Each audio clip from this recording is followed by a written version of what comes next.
येत्या 22 जानेवारीला राम मंदिराचा प्राणप्रतिष्ठा सोहळा पार पडणार आहे। या सोहळ्याला विरोधक गैरहजर राहण्याची चिन्ह दिसत आहेत। मंदिराच्या श्रेयावरून भाजप आणि ठाकरे गटात रस्सीखेच सुरू आहे। दरम्यान या संदर्भात उपमुख्यमंत्री उद्धव ठाकरे यांना प्रश्न करण्यात आला। यावेळी त्यांनी ठाकरेंना लक्ष्य केलं। उद्धव ठाकरे यांच्या निमंत्रणाविषयी मला खरं खोटं माहिती नाही, पण ज्यांच्या मनात राम आहे त्यांना निमंत्रणाची गरज नाही, असं विधान देवेंद्र फडणवीस यांनी केलंय। आणि आता देवेंद्र फडणवीस यांच्या याच विधानाचा माजी मुख्यमंत्री उद्धव ठाकरे यांनी समाचार घेतलाय। मनात राम असल्यानंतर फडणवीस यांनी सांगण्याची गरज नाही, अशा खोचक शब्दात फडणवीस यांनी टोला लगावलाय। मी सगळ्या कारसेवांमध्ये होतो। मी 20व्या वर्षी 21व्या वर्षी 18 दिवस बदायूच्या जेलमध्ये होतो। सगळ्या प्रकारचे म्हणजे जिथे गोळीबार झाला तिथे देखील मी होतो, ज्यावेळेस ढाचा तुटला तिथे देखील मी होतो।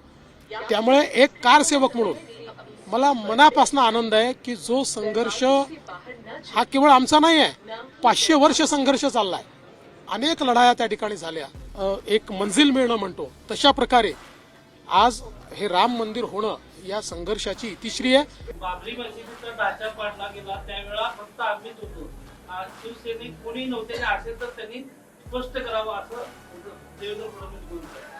ठीक आहे, त्याने तेच चढले असेल आणि त्यांच्या वज्राने तो पडला असेल तर मला माहिती नाही, पण त्यावेळेला सुंदरसिंग भंडारी वगैरे त्यांचेच होते नेते, उपनेते, उपाध्यक्ष काहीतरी।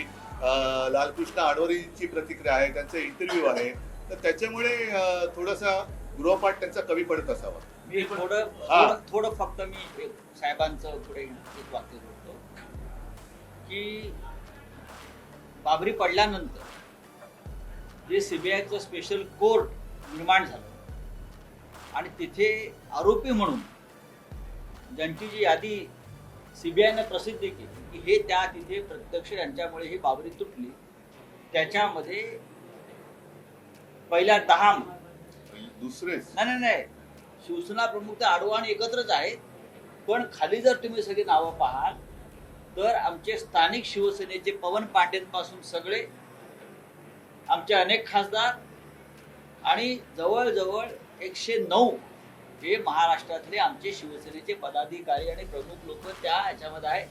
मी स्वतः 3 वेळा सीबीआय कोर्टासमोर जाऊन आलो, मी स्वतः। त्याच्यामुळे हे जे कोण म्हणतात त्यांनी थोडं सीबीआयचा सुनावणी झाली लखनौ कोर्टामध्ये स्पेशल कोर्टापुढची सुनावणी, आर्ग्युमेंट्स आणि साक्षी पुरावे हे तपासून घेतले पाहिजे। त्यांना ते माहित नसेल, ते वकील आहेत फडणवीस, त्याने एकदा पाहावं। पण या निमित्ताने एक गोष्ट बरं झाली की जनतेला त्यांचा ढोंगीपणा कळतोय की ते शिवसेना प्रमुखांबद्दल, शिवसेनेच्या योगदानाबद्दल असे बोलू शकतात, म्हणजे यांची मानसिकता कशी आहे हे लोकांना कळतंय। त्याच्यामुळे मी देवेंद्र फडणवीसांना धन्यवाद देतो की तुम्हीच तुमचा ढोंगी बुरखा हा स्वतःच्या हाताने उतरवलात, त्याच्यामुळे मी तुम्हाला धन्यवाद देतो। उद्धवजी, निमंत्रणावरून जो वाद सुरू आहे, वादाचा प्रश्नच नाहीये, कोणाला निमंत्रण जाणार, कोण जाणार यावर हे सगळं चाललंय। फडणवीस म्हणतात की ज्यांच्या मनात राम आहे त्यांना निमंत्रणाची गरज नाही, म्हणजे काय समजत काय?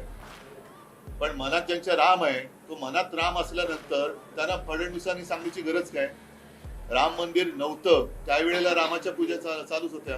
राम मंदिर नव्हतं तेव्हा आम्ही अयोध्येत जाऊन शरयू आरती केलेलीच आहे, त्याच्यामुळे त्यावेळेला ते मंदिर नसताना सुद्धा लाखो भाविक जातच होते।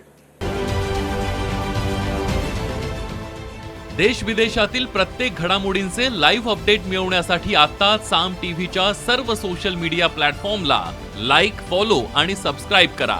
तसंच सर्व नोटिफिकेशनसाठी बेल आयकॉन प्रेस करायला विसरू नका।